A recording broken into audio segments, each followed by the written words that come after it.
Encounter is brought to you by the Broome County Council of Churches, where we connect compassion with needs as we inspire growth with dignity.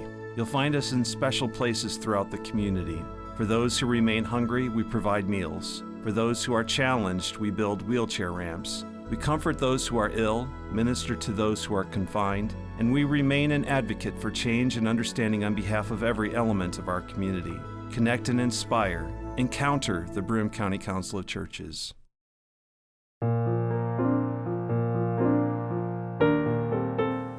On last week's Encounter program, we opened a series that was recorded at a community forum entitled, What Now? Suicide Resources, Prevention, and Grief. The event was organized by two Endwell pastors, both of whom serve as Encounter hosts, the Reverend Rachel Helgeson of the Northminster Presbyterian Church and the Reverend Mark Kimpland of the Endwell United Methodist Church. Last week's program included one mother's story of her daughter's death. Her first attempt at suicide was during her freshman year in high school. She was in the hospital for one day, and I was able to bring her home after agreeing to an extensive outpatient program 3 times a week. This entailed pulling her out of school early and traveling 45 minutes to her appointments, in addition to restarting the counseling process and new therapists and new treatments. We also heard from Anastasia Spiratos, a behavioral health specialist at UHS hospitals, who shared insight into how we can help when we're confronted by what professional counselors called suicidality.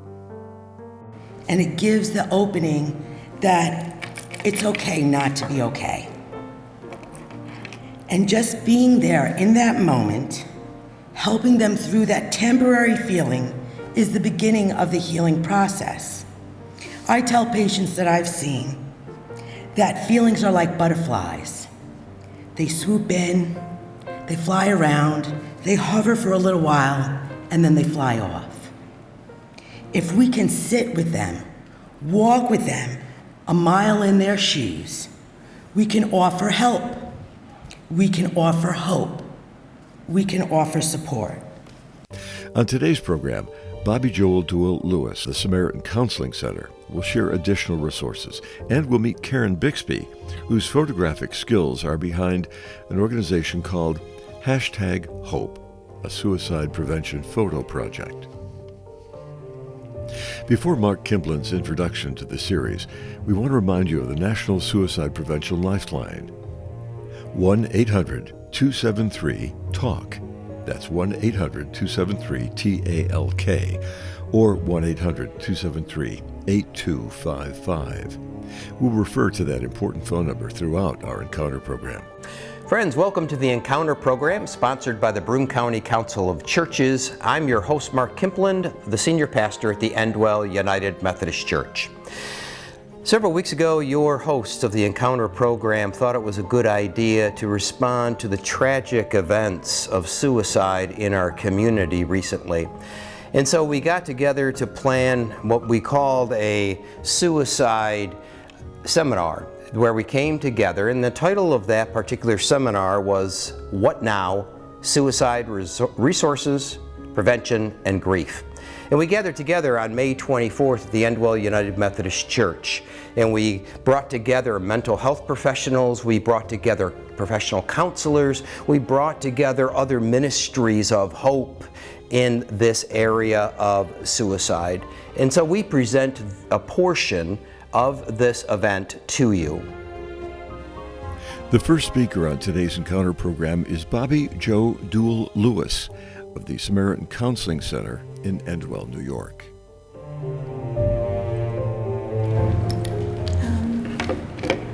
So, like Rachel said, my name is Bobbi Jo, and I am one of the counselors at the Samaritan Counseling Center, about 1.5 miles away on Main Street in Endwell.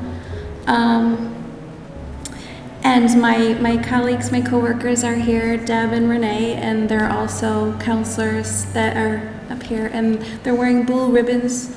So if anybody is looking for somebody to speak to privately for a little bit of support, the people with the blue ribbons are familiar and have a lot of information for you. I volunteered to be part of tonight's gathering despite my own anxiety related to speaking in front of people. because I felt kind of annoying and an urge to be here for personal and professional reasons. I work with a lot of teenagers in the area, and I have been affected professionally with some of the recent events that have been going on here. So that made me say I need to come here and I need to speak with you all so I can share my personal and some of my background. Part of me said, what do you have to share? What do people want to hear that you have to say? But that's some of those cognitive distortions I've learned that they're called when my anxiety is talking to me. So what I tell some of my clients and people that I work with is check your facts. What do you have to say? And I started writing things down so I could say, I've been working in social work since 1998. I've been committed to this community and I care about this community and the people in it, which is what drew me to be in social work across a lot of different areas of social work. I worked for the Broome County Health Department for 13 years with early intervention with families with kids with disabilities. I learned from some of the best professionals that went into people's homes and taught their kids, taught parents, and learned about family systems and the importance of it being about everybody, not just one person, and everybody being important as individuals, but also as a collective unit within the family, within the community. And I moved forward with my social work and came back and did schooling to become a counselor later in life after I raised my family in this area. I grew up here. I graduated from Maine Endwell. I got married here. And most importantly, I care a lot about this community. So that being said, I'm here, like everybody else said, to raise awareness, decrease stigma, and to share my hope. Because I think one of the most important things that I do is recognize when people are running low on their own hope. And I think that that's something that we can do for each other, is when we recognize that, when we stop and be present, when we slow down and be present with each other, we're more likely to recognize it. I thought I'd do something a little bit different because my background is counseling, and maybe kind of practice with you something that I do with clients so that you can have an idea of something you could participate in or not. It's called a resource. It's a safe space. And I think Anastasia commented on one of the most important things about counseling is to be able to create a safe space.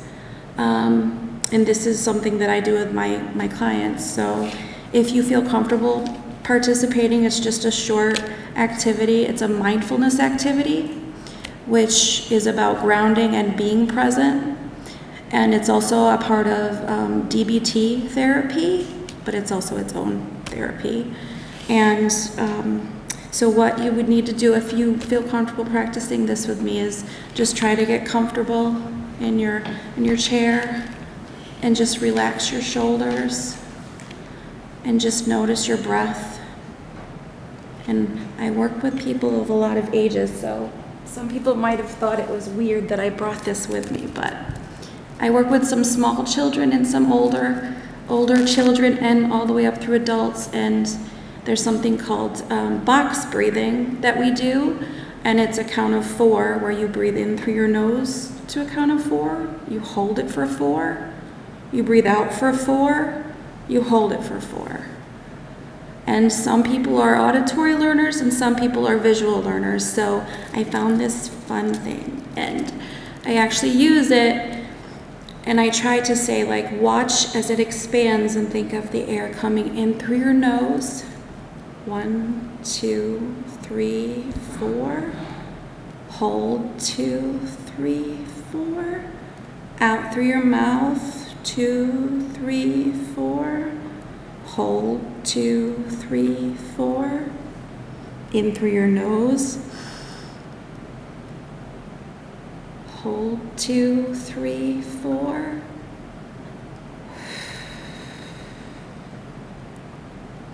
Hold 2, 3, 4.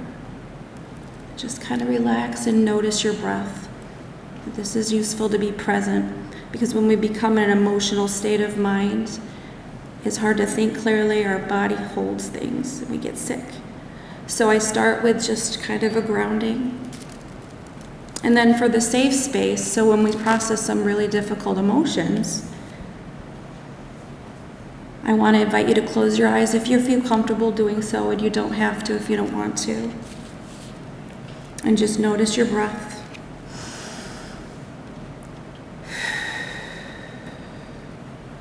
And then I want you to picture a place in your mind, in your mind's eye, any place that's safe and calm and peaceful.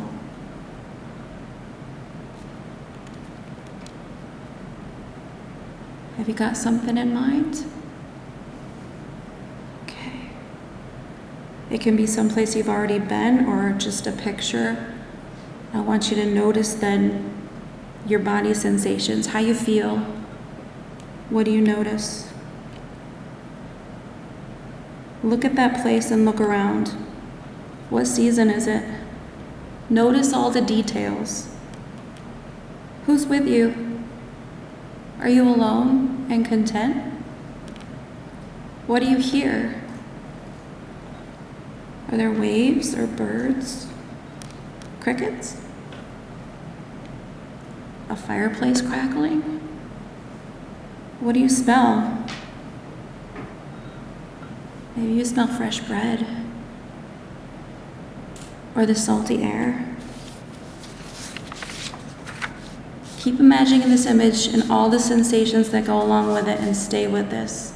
As you breathe in through your nose, out through your mouth, your shoulders relaxed. Push them down if you need to. Now staying with the image, picturing it and feeling safe, calmness. I want you to think of a short word or a phrase that can represent this place for you. Some people have told me things like beach waves, the big rock, where they sat and they just looked over the water. I want you to attach this little phrase with the feeling that you're having right now, and know that you can pause, be present, and go there anytime that your emotions become overwhelming.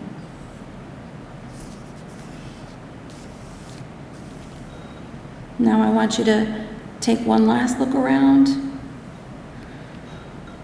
and slowly open your eyes and come back to this room and notice. This is something that I learned to do for myself as well as other people because of my own experiences with anxiety. And I went and became educated and licensed so that I can help the people that I care about, the people that I come to care about. And I made some copies of this if anybody wants to take it. It's a script. They can use it other places. I knew people were bringing a lot of resources, so I'm trying not to duplicate. But I thought maybe something experiential would be meaningful. I actually just wrote topics that have been coming up a lot lately. And like Anastasia said, it's labeling your emotions, being present, validation. Nobody's crazy. We're human. We're going through things. Hope. I noticed Karen's shirt first when I came in because hope is my word. I have it one thing on my office door, and the word is hope. And I can't wait to see your project. Karen, you'll meet. She's brought a project that she's worked on for us to watch. Allow. I want you to allow your feelings, don't push them away. It's a variation on a theme from what the others have said, but the shoulds, community says, right? Bringing you back to your core. It's not about religion per se, it's about spirituality and who you are.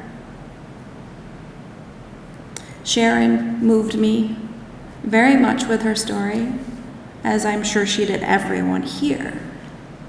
And A Mother's Tale, she talked developmentally through the continuum, and so did Dr. Townsend, from an academic perspective, which when you blend the emotion with the academic, you have a wise mind.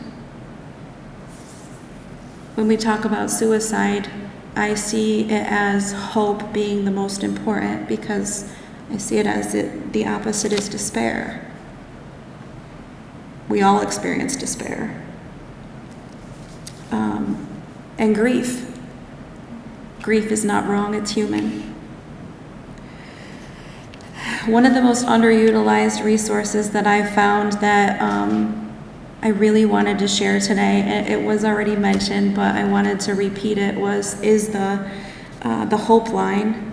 I work with a lot of teenagers who don't like to talk on the phone, will not make a phone call, and they prefer to text. So the text 741-741, you can text any word to it, and a professional will respond and text with you 24 hours a day. It's national.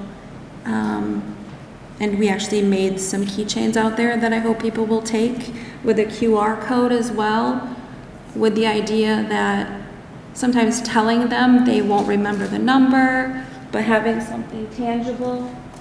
It looks like this. So if you didn't already take one, I hope you will. On the one side, it has the QR code and the 741-741.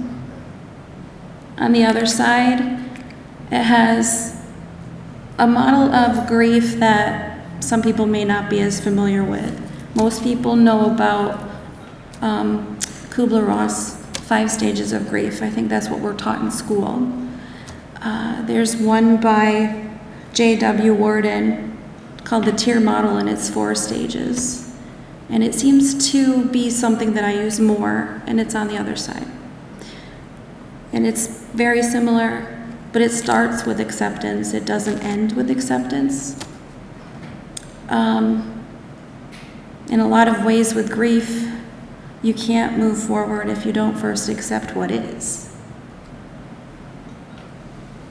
So the first stage, and this isn't linear, you kind of go back and forth, right, with grief. But the first stage is T, to accept.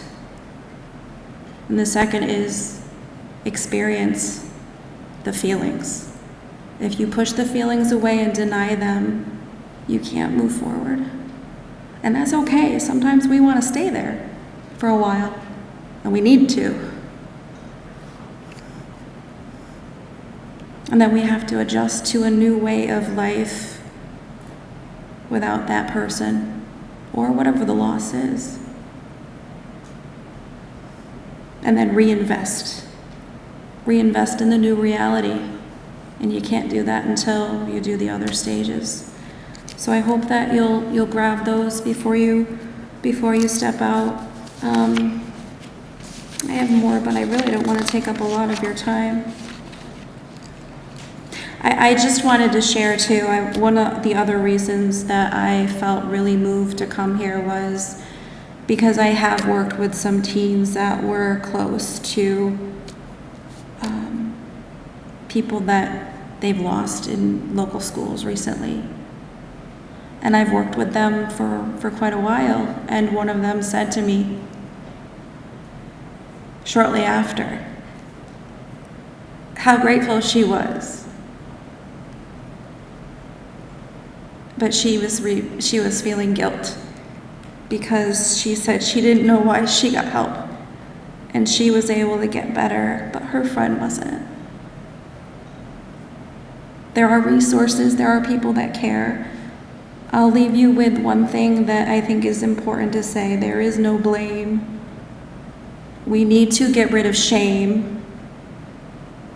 I've put some resources out on the table, and the reverse St. Francis prayer. So I'll just end with that. One of my coworkers Yvonne Lucia, she's wonderful. She wanted to be here tonight, but she couldn't be. She shared this during one of our reflections, a staff meeting, and I said, I have to have that. And it's called the Reverse St. Francis Prayer, and it says, make me a channel of disturbance. Lord, make me a channel of disturbance. Where there is apathy, let me provoke. Where there is compliance, let me bring questioning. Where there is silence, may I be a voice. There's too much comfort and too little action, let me grant disruption. Where there are doors closed and hearts locked, grant the willingness to listen. When laws dictate and pain is overlooked, when tradition speaks louder than need, grant that I may seek rather to do justice than to talk about it. Disturb us, O Lord, to be with as well as for the alienated, to love the unlovable as well as the lovely. Lord, make me a channel of disturbance. Thank you. The next speaker is Karen Bixby of Karen Bixby Photography and the hashtag Hope Project.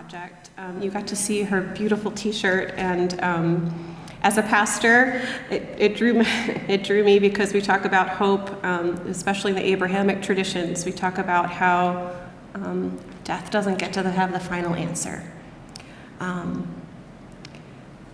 I think that maybe sounds funny to you all to be talking about that at a suicide conversation, but it doesn't. Death does not get the final answer. And I hope that you hear that. Speaking of hope,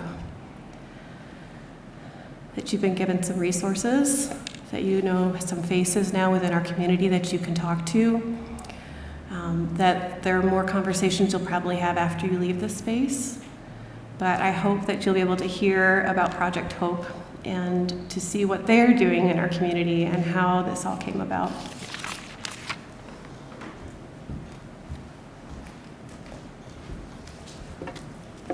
Thank you.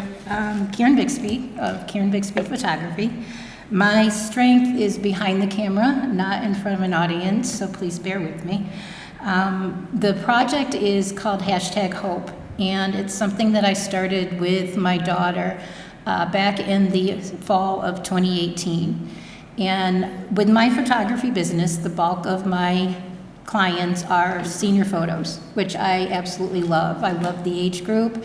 But I saw something, and it was becoming more and more of low self-esteem and very low self-love dialogue. And so I was having a discussion with my daughter that I want to do something. I want to do something to empower them. And I went through years and years of, I guess, bashing myself, and I would not want anyone else to go through that. So with the discussion, she at the time was a junior in high school, and she said, well, you know, Mom, next month is September. It's Suicide Prevention Month. And so our wheels started turning, and that's when we came up with hashtag Hope. And the idea was to work at the time seniors, get seniors to hold up positive messages, and use a weapon that teenagers are dealing with is social media, and to use that same tool to bring them encouragement. And so with that, I said, can you get me 30 of your friends? And of course, with the phones and social media, it didn't take her long. She had 30 classmates, and a local business donated some shirts for us, some Hope shirts. We had 10 different sizes, and the kids came, changed into the t-shirt, held up a message, and I took their photos. And so for every day in the month of September, we posted that positive message. And through that, the first 2 years, we did September, but then I realized depression does not have an expiration date. So my goal was to do 180 posts for 180 school days. and to reach out and pull in the community. And we did, and it's grown. And I've fallen short a couple of years, but I'm still not giving up. And eventually it's going to be 365. But you're going to see some of the photos tonight. And it is my hope, the word has been used quite often tonight, but it is my hope to empower the teenagers and to change the self-talk, to change the self-dialect, and everything they say after I am, because that's when they start to believe. And using social media where it's very, very negative out there.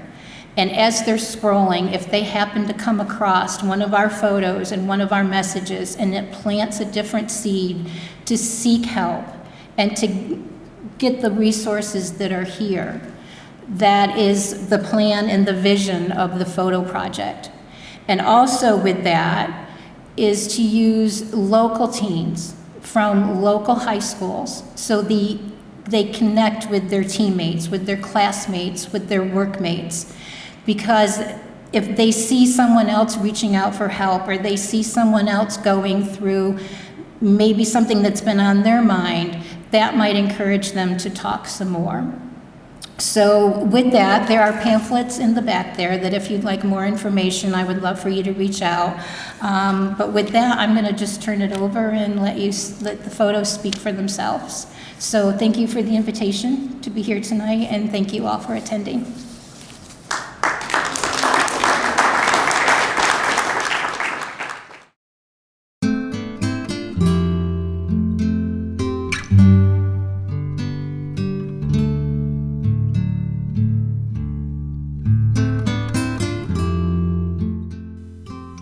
Karen Bixby was describing the #Hope Suicide Prevention Photo Project at a recent forum on suicide prevention, resources, and grief, co-sponsored by the Endwell United Methodist Church and Northminster Presbyterian Church in Endwell.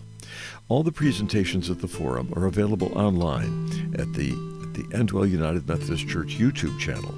Look for the tab for previously recorded programs. That's the Endwell United Methodist Church YouTube channel. Encounter is produced by the Broome County Council of Churches for WBNG-TV. And this is Jeff Kellam reminding you once more of the National Suicide Prevention Lifeline, 1-800-273-TALK. 1-800-273-TALK.